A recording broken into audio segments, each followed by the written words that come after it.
Alright, we're going to be talking about hormones this week, and we'll start with the gonadal hormones of the female. So the female sex hormones, these are going to be produced by the ovaries. They are estrogen and progesterone with some testosterone, but most of that testosterone gets converted to estrogen. These are known as pluripotent hormones. So they have multiple roles. One is in the physiology and metabolism of whatever their target tissue is, and the second one is their association with reproductive events. So the ovarian cycle is controlled through the hypothalamus and the anterior pituitary to the ovary.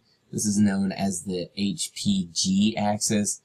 It's really similar to our HPA axis, the hypothalamus pituitary adrenal gland axis, except this one is with the gonads, specifically the ovaries in the female sense.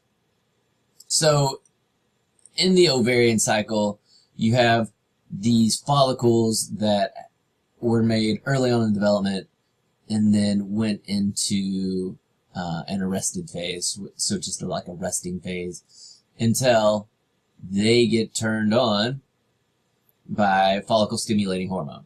So follicle stimulating hormone stimulates the follicle to go into the follicular phase. Of course, that is done by gonadotropin releasing hormone, which with gonadotropin releasing hormone and estradiol stimulate the secretion of LH and FSH, luteinizing hormone and follicle stimulating hormone. So follicle stimulating hormone stimulates the follicle. The follicle matures and secretes estradiol in the process of that, which then tells this stuff to turn off, right? Then that follicle ovulates or erupts from the cell. So now we have an ovulated egg. This egg is going to travel down the fallopian tubes or the ovarian or uterine tubes, where it'll either get fertilized or it won't. And then this erupted area then comes over here and turns into the corpus luteum. The corpus luteum makes progesterone. So estradiol comes from the follicle.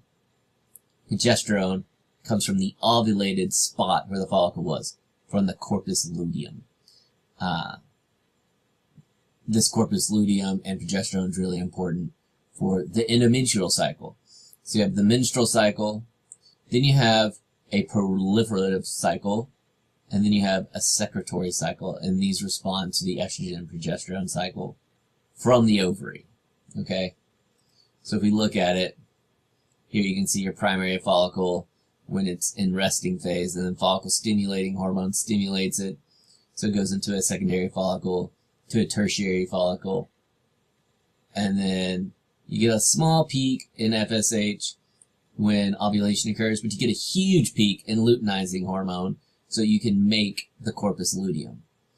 The corpus luteum then goes to involation, and then to the corpus albicans, and we also have our new primary follicles that will develop and go through. Estradiol, pretty even with progesterone here early on in the menstrual cycle, and then right at ovulation, you get a peak of estrogen, and then it dips down and kind of comes plateaus and then back to baseline. You get a big jump in progesterone when you have your corpus luteum develop. And what this progesterone does is it causes this secretory phase of the endometrial lighting. So it gets this really big and ready with lots of blood flow, so you can accept that embryo, and so it can implant into this, and then the placenta forms. The placenta makes human chorionic gonadotropin. That's what a lot of your pregnancy tests look for, is for this hormone. And what this does is it keeps the progesterone corpus luteum around, so you keep making progesterone so this stays nice and full until the placenta starts making its own progesterone. If there is no implantation, well, then you don't get any HCG, you don't get any human chorionic gonadotropin, and so you don't get any progesterone. And without progesterone, you're going to start getting contractions in the uterus that's going to start shutting off blood. And then you are going to slough off this endometrial lining. So you have a premenstrual phase, and then you have the menstrual phase, which is going to be the sloughing off of this endometrial lining until you kind of get down to this thromboplastin-rich area that causes clotting and causes that to stop. And then it goes back to resting, back to the proliferative phase with your estrogen peak, and then secretory phase with your progesterone peak. And you do that every 28 days, give or take, right? Unless you get pregnant, because then you have the placenta making its own progesterone and a fetus growing inside of you. Our contraceptives work on... my face is too big. So our contraceptives stimulate or act like estrogen and progesterone. Because if you're pregnant, you're not going to get pregnant. And so, with a lot of our contraceptives, we fool the body into thinking that we're pregnant with estrogen and progesterone, which is going to inhibit your follicle stimulating and your luteinizing hormone. Without follicle stimulating hormone, you're not going to activate any of those follicles, and so you're not going to get any eggs released, right? With your contraceptives, with your oral contraceptives, they can be mono, bi, or triphasic, depending on how often the dose changes. With monophasic, it's just you take that one pill for 3 weeks solid, right? Every day, taking that one pill. If it's biphasic, they change the color about halfway through, and the color means that it has a different dose. And then triphasic means you're going to have 3 different phases. And so here you can see, right here is a type of triphasic contraceptive. And you start out with 0.5 milligram to 35 mcgs, and then it changes to 1, and then it drops back down. And so you it helps to mimic your natural cycle of your release of estrogen and progesterone. The efficacy of contraceptives is going to be highly related to the compliance of your dosing schedule, so make sure to take it every day when you're supposed to take it. And some things can interact with these, like antibiotics. Over here is a list of contraceptives. There's a lot of different ones out there, and they vary just about in the amount of estrogen and progesterone, or progesterone and estradiol that they have. Estradiol is typically what you find in these, and it's conjugated estrogens that is obtained through pregnant mare urine. And so female horses that are pregnant pee out a lot of estrogen that can be collected and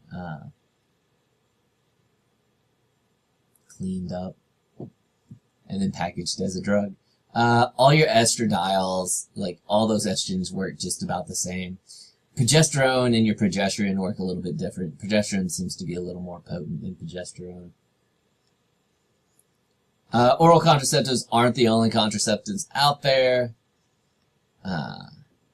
We see that contraceptive compliance is enhanced in longer-acting, slower-releasing contraceptives. Depo-Provera, medroxyprogesterone is an intramuscular injection that you get every 3 months. That acts as a contraceptive. Vaginal rings, like the Nuva ring, is loaded with estradiol and progesterone. And what happens is that ring is pressed into the vaginal canal, and you replace it every 3 weeks. So you keep it in for 3 weeks, take it out for a week, so you can have like a normal cycle, and then replace it with the new ring. Implant-On is a 4-centimeter implant that goes subdermal, and you can keep that for 3 years. Mirena is a progesterone reservoir implanted in the uterus that can last up to 5 years.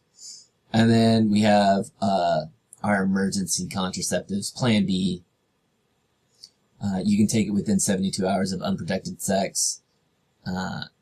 It's not intended as a routine contraceptive, so this is like emergencies only, right? It's not meant to use every time you have sex.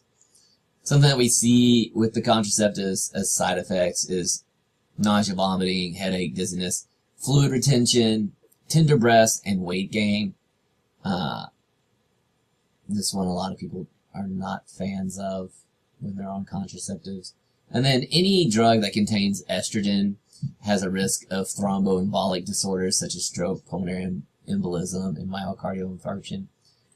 Back here, Yaz is a contraceptive that has a pretty high risk of thromboembolic events, and someone got sued because of that. Of course, those events are also increased with smoking, hypertension, obesity, diabetes, and high cholesterol. We'll pick up with hormonal replacement therapy in the next one.